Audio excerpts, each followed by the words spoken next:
जय श्री कृष्णा। आपका दीपशिखा के चैनल में स्वागत है।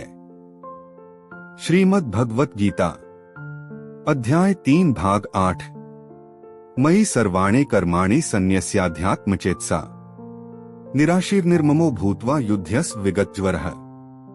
इसका भावार्थ है, आथ हे अर्जुन, अपने सारे कार्यों को मुझ में समर्पित करके मेरे पूर्ण ज्ञान से युक्त होकर लाभ की आकांक्षा से रहित, स्वामित्व के किसी दावे के बिना तथा आलस्य से रहित होकर युद्ध करो।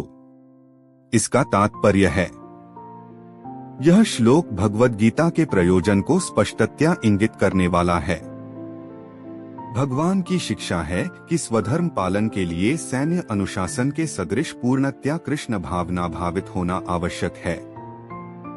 ऐसे आदेश से कुछ कठिनाई उपस्थित हो सकती है, फिर भी कृष्ण के आश्रित होकर स्वधर्म का पालन करना ही चाहिए, क्योंकि यह जीव की स्वाभाविक स्थिति है। जीव भगवान के सहयोग के बिना सुखी नहीं हो सकता, क्योंकि जीव की नित्य स्वाभाविक स्थिति ऐसी है कि भगवान की इच्छाओं के अधीन रहा जाए। आथ श्री कृष्ण ने अर्जुन को युद्ध करने का इस तरह आदेश दिया मानो भगवान उसके सेनानायक हों। परमेश्वर की इच्छा के लिए मनुष्य को सर्वस्व की बलि करनी होती है और साथ ही स्वामित्व जताए बिना स्वधर्म का पालन करना होता है। अर्जुन को भगवान के आदेश का मात्र पालन करना था। परमेश्वर समस्त आत्माओं के आत्मा हैं। आथ जो पूर्णतया परमेश्वर पर आश्रित रहता है, या दूसरे शब्दों में जो पूर्णतया कृष्ण भावना भावित है, वह अध्यात्म चेतस कहलाता है। निराशीय का अर्थ है स्वामी के आदेशानुसार कार्य करना, किंतु फल की आशा न करना। कोषाध्यक्ष अपने स्वामी के लिए लाखों रुपए गिन सकता है, किंतु इसमें से वह अपने लिए एक पैसा भी नहीं चाहता। इसी प्रकार मनुष्य को यह समझना चाहिए कि इस संसार में किसी व्यक्ति का कुछ भी नहीं है, सारी वस्तुएं परमेश्वर की हैं।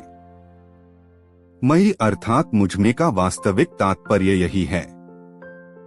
और जब मनुष्य इस प्रकार से कृष्ण भावनामृत में कार्य करता है, तो वह किसी वस्तु पर अपने स्वामित्व का दावा नहीं करता। यह भावनामृत निर्मम अर्थात मेरा कुछ नहीं है कहलाता है।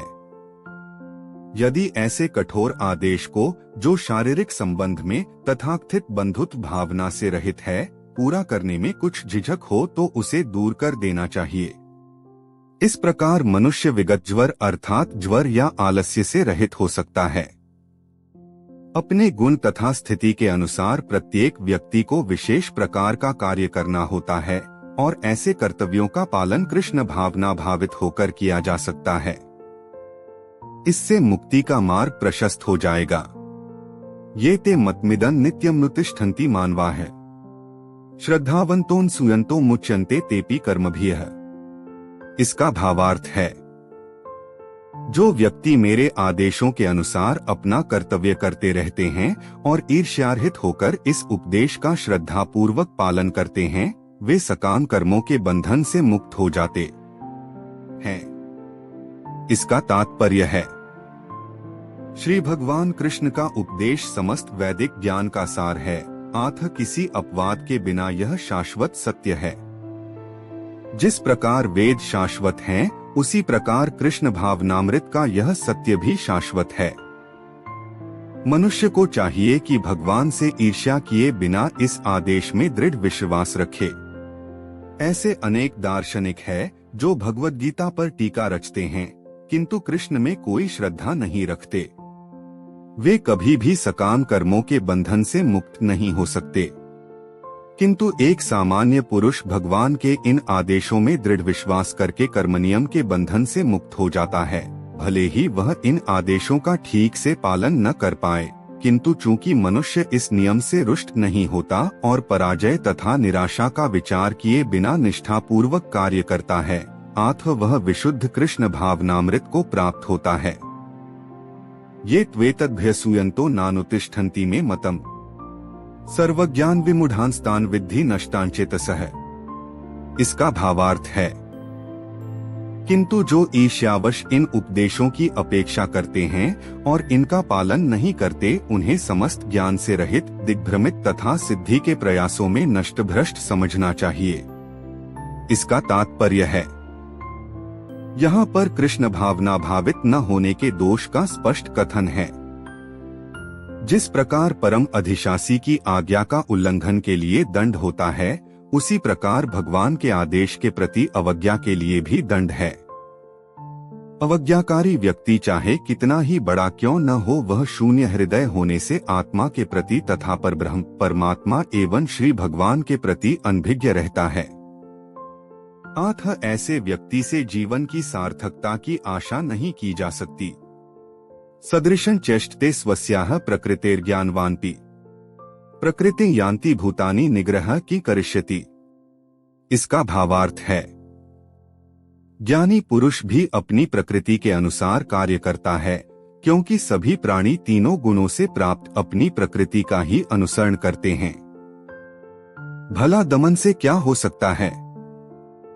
इसका तात्पर्य है, कृष्ण भावनामृत के दिव्य पद पर स्थित हुए बिना प्रकृति के गुणों के प्रभाव से मुक्त नहीं हुआ जा सकता, जैसा कि स्वयं भगवान ने 7वें अध्याय में 7.14 कहा है।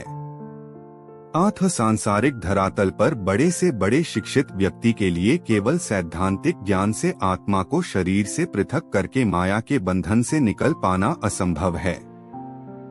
ऐसे अनेक तथाकथित अध्यात्मवादी हैं जो अपने को विज्ञान में बढ़ाचढ़ा मानते हैं, किंतु भीतर भीतर वे पूर्णतया प्रकृति के गुणों के अधीन रहते हैं, जिन्हें जीत पाना कठिन है। ज्ञान की दृष्टि से कोई कितना ही विद्वान क्यों न हो, किंतु भौतिक प्रकृति की दीर्घकालीन संगति के कारण वह बंधन में रहता है। कृष्ण भावनामृत उसे भौतिक बंधन से छूटने में सहायक होता है, भले ही कोई अपने नियत कर्मों के करने में संलग्न क्यों न रहे। अतः पूर्णतया कृष्ण भावना भावित हुए बिना नियत कर्मों का परित्याग नहीं करना चाहिए। किसी को भी सहसा अपने नियत कर्म त्याग कर तथाकथित योगी या कृत्रिम अध्यात्मवादी नहीं बन जाना चाहिए। अच्छा तो यह होगा कि यथास्थिति में रहकर श्रेष्ठ प्रशिक्षण के अंतर्गत कृष्ण भावनामृत प्राप्त करने का प्रयत्न किया जाए। इस प्रकार कृष्ण की माया के बंधन से मुक्त हुआ जा सकता है। गीता का अगला अध्याय सुनने के लिए चैनल को लाइक, शेयर और सब्सक्राइब जरूर करें। धन्यवाद।